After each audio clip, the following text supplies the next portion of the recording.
What's up everybody, Nightcove the Fox here, and welcome to a Q&A video. This is another part to the celebration of 100,000 subscribers. I know that a lot of you, especially the newcomers to this channel, have plenty of questions, so we are going to be getting to those today. We may not get through all of them because we have hundreds and hundreds of questions. So if we don't, get to yours, apologies, but there's just so many, and we will get through as many of them as we can. I might confess to murder today, I'm not sure. Oh, no. Alright, so first we're going to be hitting the questions from my post on my channel community tab, and then we will be dropping into Twitter to answer any other questions that are left over. Alright, so the first question we have is, who's my favorite character to cosplay? So I've always said that my favorite character to cosplay has been Circus Baby, or especially Scrap Baby. At least at conventions. Like for video purposes, not so much, because she's a whole lot to deal with. But if we're talking convention-wise, like Phoenix Fan Fusion or Sabotin Con, those are the two conventions I go to every year. My favorite cosplay to wear out and about is probably Scrap Baby because of like how powerful I feel in it. It's like a big accomplishment. It's like one of my first cosplays where I like stepped up my crafting game. Yeah. And she just looks really, really cool on camera too. Like when I have photographers come up and take pictures, she looks amazing on camera. She's just like one of my proudest cosplays, and the reaction of kids and their parents and other fans when they see me walking around as her is also super cool. They get so excited. She's super awesome at night. Yeah, because she lights up in the dark. I'll pull up some pictures in case you're new to this channel and have never seen it, but this is Scrap Baby. She actually went through 2 iterations. The second one is the one where she glows, and we revamped her claw so it looked less like a aluminum lobster claw. So iteration 2 is a lot better. But yeah, Scrap Baby is definitely my favorite to wear at a convention. What's your favorite Fnaf book? Can be from the Charlie books or Fazbear Frights. Oh boy, I have not read all of the Fazbear Fright books, although I have all of them. One of them is a Kindle copy because the physical copies sold out real fast. It's Bunny Call, that one, gone. So I had to just get Kindle, and I hate reading on my phone, so I haven't touched it yet. But I got it in a pinch so that I could read it if I wanted to catch up. But I haven't read Step Closer or Bunny Call, but with the first 3 that I have read, they're okay. I mean, I can't really pick a favorite yet because I want to read all of them first. So I'll just stick to the original trilogy, and my favorite's always going to be book 1 because even though people complain because they're like, it's so slow, like Bonnie doesn't even move an eyeball until page 200 or whatever page it was. And I was like, well, yeah, but I love the build of the character. I'm a sucker for character development. Everyone who watches this channel for a while knows that. I'm a sucker for character development. That's why I love getting to watch like Charlie's flashbacks, her traumas, why she's the way that she is, warming up again to being around friends and like going to her father's house and like reminiscing, but also being sadly nostalgic. Like it's such a journey, and like I love it. And then with book 2, it just started getting really hokey. Like, and then book 3, like, was better than book 2 by a mile, but still, like, it just felt like too much was happening at once. Do you have any comfort cosplays?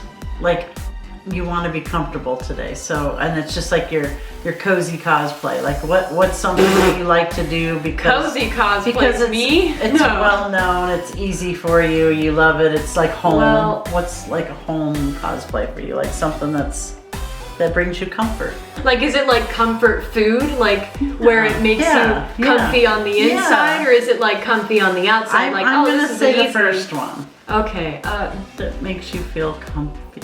If my vest wasn't ruined right now, I'd say the weasel, because very easy. I put on some Lululemons, tuck in a yellow shirt, throw a vest on, pin my scalp or on. Or a corset.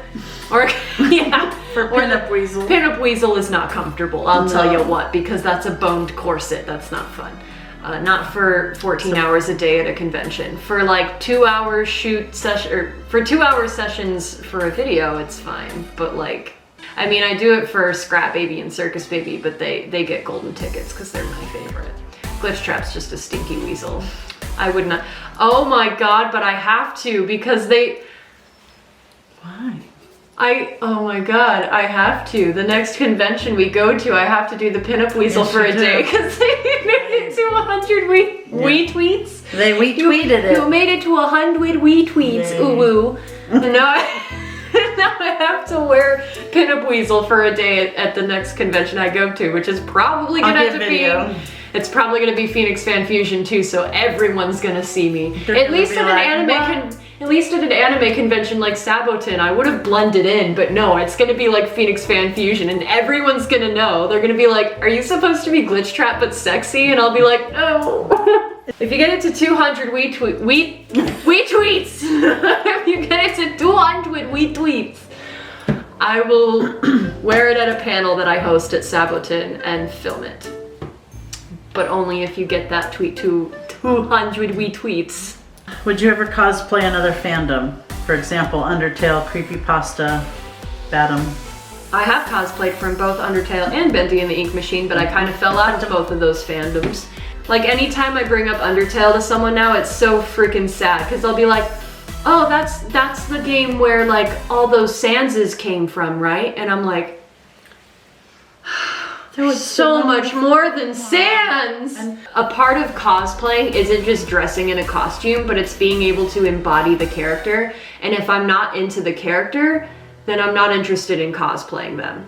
So that's why with Five Nights at Freddy's, since I'm so into it and there's so much like character development now for a lot of the main characters or a lot of my favorite characters, it's easier for me to get excited to cosplay them because not only can I just dress as them and walk around, but if I'm doing a panel or something, it'll be easier to get into character.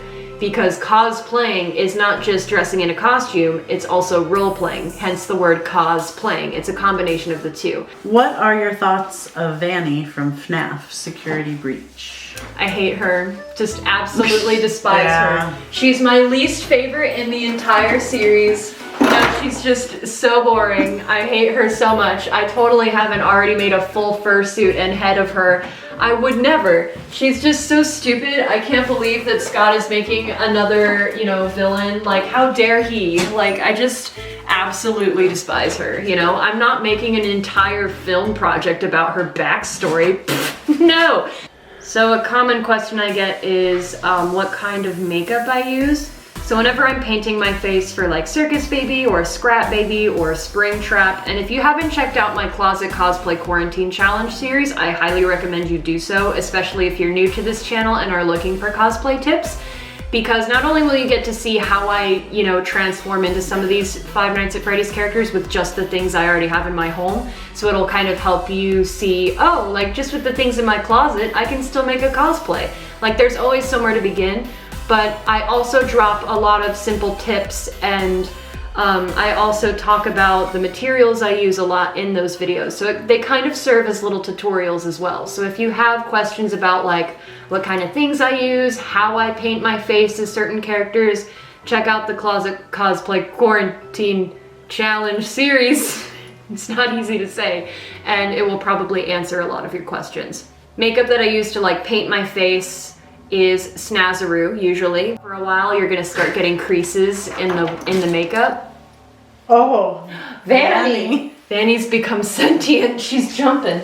Don't do it, you have so much to live for. Well, not really. I mean, so much to kill for. You're already screwed because of Weasel Man over there, but you know, you might still have some hope. You might still have something to live for. You don't know. What would you do if you never did cosplay or YouTuber?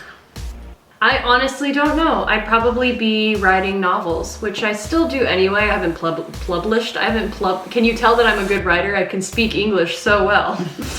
How long does it normally take to record and edit a video? To record and edit?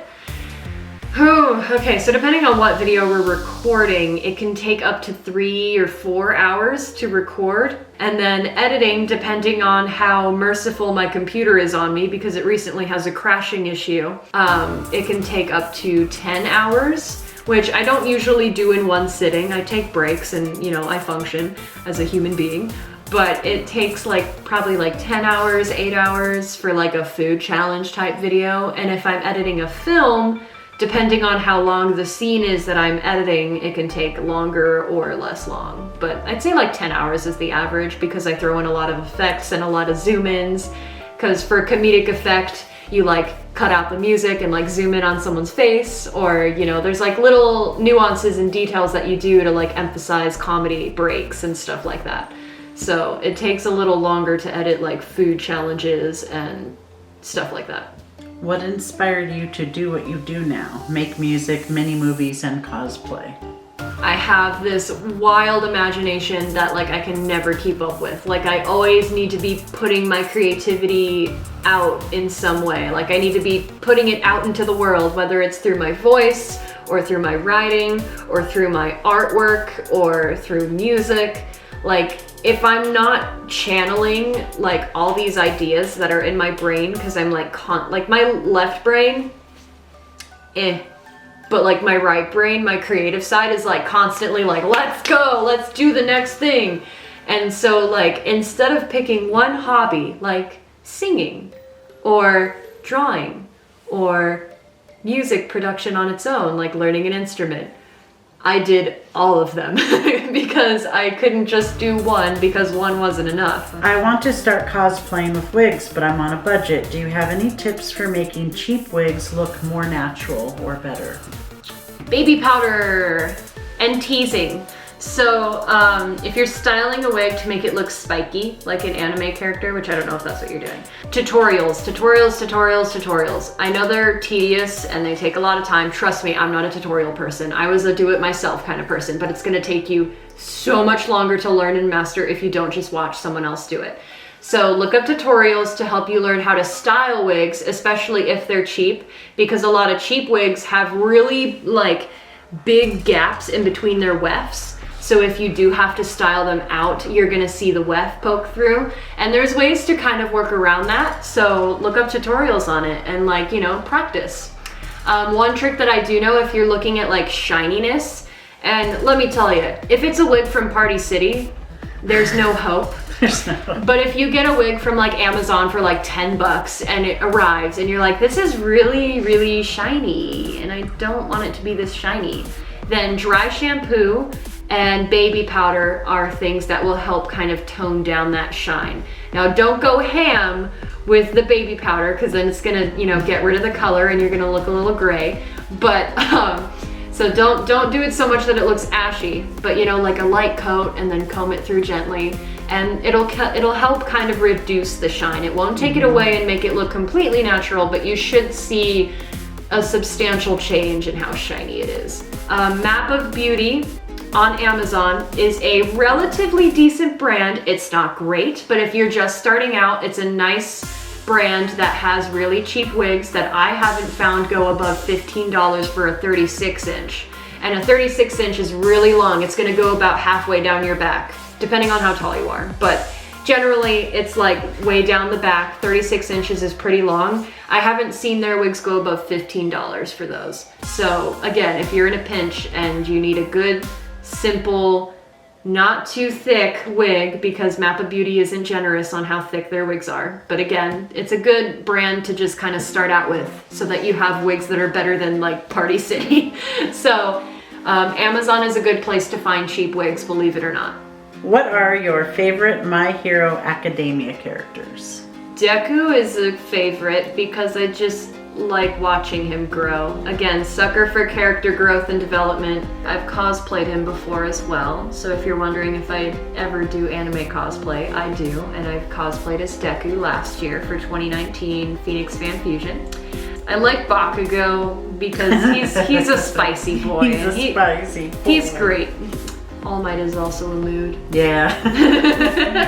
How long have you been drawing for? I've been drawing longer than I've probably been able to write, to be honest. Do you have any tips on making foam heads? Honestly, no, because I'm learning myself. I mean, Weasel Man over here looks like a marshmallow from the back, so don't try this at home, kids. Don't even ask about that one. And then Vani here is a lot better because I looked up the bucket method, which apparently is what it's called. And then you just tailor it with relief cuts in the back. So she turned out a lot better. But again, Foam heads, not my area. I'm still learning. Vani turned out okay. She's a little crooked, but oh well. Still a huge step up from Weasel Man over there, who looks like a marshmallow. I mean, I love him, but he he doesn't look great from behind. His good side is from the front only. His profile and from the back don't look great. But Vani here looks nice from all angles, so that's a start. I would recommend looking up tutorials, and I will be trying to assemble a tutorial on how I made Vani, but I lost a lot of my footage on when I was sculpting her, and that's kind of like the most important part. So I may or may not have a tutorial on how I did her, but not promising anything. But in the meantime, look up tutorials. They helped me out. I finally looked up a tutorial because I didn't know what the heck I was doing. And look, she turned out great. So tutorials really do help. When you record videos in cosplay where you go outside or to various locations such as public places, how does it feel? Have you ever had anyone recognize you in public outside of conventions while wearing a costume for a video? That's a good question. I'm used to going out, and we call it freaking the mundanes whenever we dress up and go out in public, because, you know, they're normal people. We call them mundanes, and we're the crazies. I'm used to going out in normal public and cosplay all the time. Not even just for YouTube videos, but because we as a family do it sometimes for work even. We worked at a Renaissance festival, so we would often just be at like a Circle K in full wench outfits and just be like, hi, can I have a pretzel? Like, just pumping my gas. Yeah. That's fine. So like, we're used to it. I'm used to it. In fact, it's fun for me because I like amusing the public. So, and I like amusing myself. Yeah. So it doesn't bother me. I don't really notice if people are looking at me because I'm usually focused on recording what me and whoever I'm with are doing. But I'm sure I probably do get some funny looks, especially like if I'm in a Bashes down the street as the pinup weasel. That's I know I got like a few looks for that. Have you ever been recognized while wearing a costume? That's happened a few times, yeah, where they say, oh, Five Nights at Freddy's, but most of the time they'll name me as the wrong character. So like if I'm cosplaying as like some abstract character, they'll be like, oh, you're Freddy, right? And I'll be like, Chica. And I'm like, yeah, Freddy the bear. They often know what I'm from. They just don't know what character. How did you do the Twisted Bonnie cosplay? I got the clothes from a Goodwill. I fabric dyed them and cut sections into them, and then I kept the seams uncut and wrapped tinfoil around them so they looked mechanical. And then the mouthpiece was liquid latex and toilet paper, and then the teeth were cardboard and acrylic paint. And then I got my wig from Amazon, and the ears were cardboard with fake fur wrapped around, and then I fabric painted the fur, which was a terrible idea. Don't do that. Don't do that. It was early days. It was 2016, so I was still a rookie, but yeah. Do you have a script when you do your funny videos? Do you have a script? We do not. We're just pure crackhead energy, and we just improv, and we get into character, and we just roast each other. That's comedy. What was your favorite food or drink when you were making your food challenge video? None of them. No, you like the Kit Kat. Oh, wait, I already forgot that I've actually gotten something good because it never happens, but I really love the dark chocolate mint Kit Kats. What was your inspiration to draw and animate in particular? To draw, like my 2D animation that I used to post? Again, it was just something I dabbled in for the heck of it because I liked drawing, so I figured, hey, why not try animating my drawings? So I just started practicing on Flip-a-Clip on my phone, and I've been doing it for like 6 years now. That's a good one. What motivated you to do the story of Vanessa? I kind of covered it in this video that I'm pointing to right now, the reason why I'm doing Vanessa into Madness. So if you want a longer answer that goes more in depth, check that out. But basically, the reason I want to do this is because I know Scott doesn't really have a knack for doing detailed character background. So, and I know that with Vani and, you know, the spot in the timeline that she's popping in, we're most likely within Scott's usual style, which he could pleasantly surprise us, I don't know.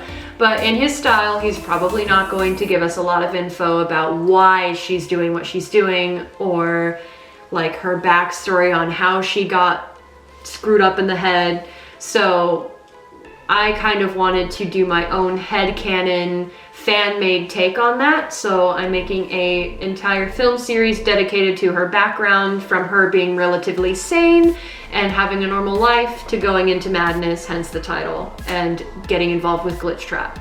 I got you, Moonstone. Oh, it's you. The Twitter gang that I always see. I'm gonna direct quote this question. Oh, good. Why the hell did you kill Fred the Banana? Oh my god, Fred. Literally no one on my channel besides these guys are gonna even know what that is. You've made a whole damn Discord mourn over him. He's a banana. He's my Get over banana. You gave him to me, I did. bro. It was your idea. It really okay? was. You gotta go to my channel to see if you that. want to know what the hell we're talking about and what these children on Discord are so enraged over, Fred the Banana. check out her video where I throw a banana. Poe. That's Poe, our pigeon. If you're new to this channel and you don't know what we're talking about, we have a rescued pigeon named Poe, who's too dumb to go back into the wild, so she's just our pet now. And she's been in a randomness video. I think it's part 8. Here's a good question from Twitter. What are you going to be for Halloween if you are going? I'm not going trick-or-treating. I did that last year. Also, you're never too old to go trick-or-treating, so... Hell yeah. But this year, because of COVID, I'm just going to play it safe, and I'm just going to be hanging out with close family. But that doesn't mean I'm not going to dress up, because I'm a cosplayer and I take every opportunity I can to dress up when possible. So I'm probably going to be dressing up as Vani since I just finished up her suit. Maybe I'll try to rebeat all the levels in the Halloween DLC of Fnaf VR. This is from the same person. What is my favorite holiday? Halloween. And then I kind of go back and forth between Halloween and Christmas. But Halloween is probably my favorite because I'm a spooky person and I like dressing up. So someone wants to know, how many pets do I have? We currently have 5 rescued birds, right? Including Poe. That includes Poe. We have 2 dogs, 1 husky and 1 pit bull. They're both sweethearts. Yeah. And old. Very, very old. Some of you have seen my husky, Sakari, before. Yes. I think I did a dog vlog with her. So you've seen her like maybe once or twice appearing in other videos. And we have how many cats? Well, in the house we have 2. Tempest and Shiru. Tempest is starring as a cat named Tux in my short, or it's not short. I want to call it a short film, but it's not. Really not. It's long. It's a long film. But she's starring in Vanessa into Madness as a boy cat named Tux. What do you like about Fnaf the most? The lore, definitely. And the recent games have had a little bit of character development, which, like I said, I'm a sucker for. And I like the characters too. The character designs have gotten much, much better over the years. Are you a part of the LGBTQ+ community? And if not, do you support? I am a part of the LGBTQ+ community. In fact, I am, well, still kind of figuring it out, because personally I don't like putting labels on myself. If you like labels, good for you. You do what's most comfortable for you. But for me, sexuality-wise, the only thing I really know is that I'm not straight. So there's that. I know that I'm comfortable with being masculine and feminine, so I prefer he, him, or she, her. And an easy way to tell when I'm identifying with one or the other is the way I cosplay. I kind of use that as an example with close friends so that they know when to switch pronouns. Because gender fluidity is kind of one of the tricky ones, because oftentimes people don't know when to switch it up. They're like, okay, are you feeling masculine today? Are we doing he, him? Or are you feeling girly today? Are we doing she, her? Like, just let me know. Like, gender fluidity is a lot about communicating with your people so that they know how to address you and not make you feel uncomfortable. And it differs with every gender fluid person. So whenever I'm cosplaying a male character, oftentimes my friends will call me by he, him, even when I'm out of character, which is fine, because if I'm dressing masculine, that probably means I'm feeling masculine that day. Or if I'm dressing feminine or I'm cosplaying as a feminine character, then people tend to know that I'm going by she, her that day. And the other thing is, I'm not gonna be like super offended if one person calls me one or the other despite how I'm dressed or feeling that day. It's not gonna trigger me. Like, it doesn't matter. question, any tips on how to make bunny ears and accessories? So bunny ears are actually, like, I guess it depends on if you're trying to make like animatronic looking bunny ears, but I tend to use cardboard and paint to start out. And then if you want to get a little more advanced, then you can start using foam and fur or felt or other materials so that it looks more 3D. But craft stores or Amazon or Walmart or any of your local stores, you can get most of the craft things you need. But I would recommend like cardboard and paint if you want to do something really simple, like I used to do in my really old randomness cosplay videos. I would just cut out the shape with cardboard and then paint it the color that I needed it to be, and then I would either tape it or hot glue it to a headband, a blank headband. And then if you want to step it up a little bit, then it's the same concept with foam, where I usually use upholstery. Like either if you want to go really thin, then I do like a 1/4 inch, but it's going to be really floppy and soft. And if you want to go thicker, I'd go like 1 inch or even 2 inches if you want super thick. And then I just cut the shape of the ear, and then I sew a little pattern for like the shape of the ear, and I cut 2 of those shapes out with the fabric, whether it's felt or fur or t-shirt material, whatever you're working with. And then I sew those together, flip it inside out, and then slip it over the foam. And then I usually either sew it shut or I put hot glue. And then you can either wire attach it to the headband or hot glue it. You probably won't be able to tape it if it's foam and fabric. Just gonna let you know that now, it's not gonna hold. Same thing with hot glue. Hot glue is a little iffy. It should work, but it really just depends. But if you stick a wire through the foam and then wrap it around the headband and then hot glue it, then you'll be solid. Because that's what I did for my glitch trap ears, because they're really long, they're thick with upholstery and fur, so they're very heavy and lobby and really long. So I had to wire them and hot glue them, and that seemed to do the trick. Where do you get most of your cosplay supplies, such as clothing and wigs? Amazon. Amazon is a magical place. I get most of my corsets from there. I get most of my wigs from there. I get stockings from there, or tights like of different colors. I get gloves from there. And then as far as makeup goes, you can also order that too. Basically, Amazon is your best friend, especially right now because of COVID. If you don't want to go out and about, online shopping will save you a lot of stress, especially right now. But you can get a lot from like thrift stores and Amazon. That's usually where I stick to. Even today, I stick to Amazon and Goodwill. Like my glitch trap outfit, the shirt underneath the vest is Goodwill, and the wig is from Amazon. And the vest and the ears I made myself, but the fabric I got from like Walmart for super cheap.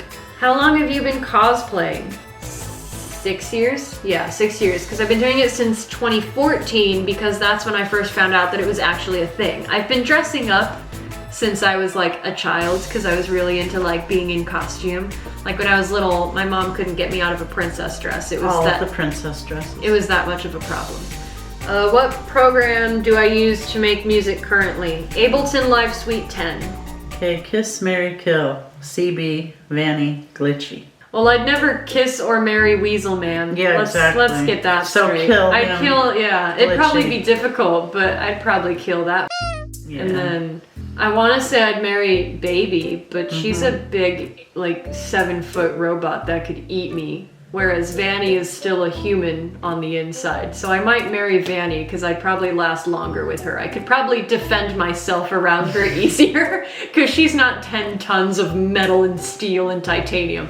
So I'd probably just give a little smooch to Circus Baby and then run for my damn life and maybe marry Vani. Although that'd be a very unhealthy relationship because I would not be cool with her killing kids. I'd be like, sweetie, we need to talk. We need some therapy. Honey, we need some marriage counseling because this ain't working. What's my favorite FNAF game out of all of them? I always like to cheat now and say that FNAF VR is my favorite because you get all of them in one place. So, but if I had to choose out of the original games before anything went to console, I'd probably say Five Nights at Freddy's 1 because of the nostalgia. Question, do I eat food? No. I drink the tears of children. I inject myself with Remnant every morning and I survive. My sustenance is remnant injections straight into the heart, Carlton style. Just, oh yeah! How does it feel to chew 5 gum? Alright, so I think I'm gonna leave it there. I got through a lot of questions because very, very many of them were duplicates or questions that were very similar to each other. So I hope I answered most of what you guys were wondering about. But thank you all so much for your questions. They were fun to answer, and I hope that it helped some of you out in terms of, you know, getting started on cosplaying or whatever it is that you're getting into at the moment. And I also hope that it, you know, helped you learn a little bit more about me in case you're new, or if you're not new and you just never knew these things about me. So thanks, Goat Mom, for You're welcome. featuring on this video. Love you guys. Goat Mom loves you. She has a channel of her own. You can check her out at Goat Mom. And let me know if you would like to see more Q&As on this channel as a part of just something I do regularly, if you guys like Q&As. So thank you all so much for watching. I hope you enjoyed. And remember, stay bright, because you're a star. And I will see you all next time. Thanks for 100K. Bye.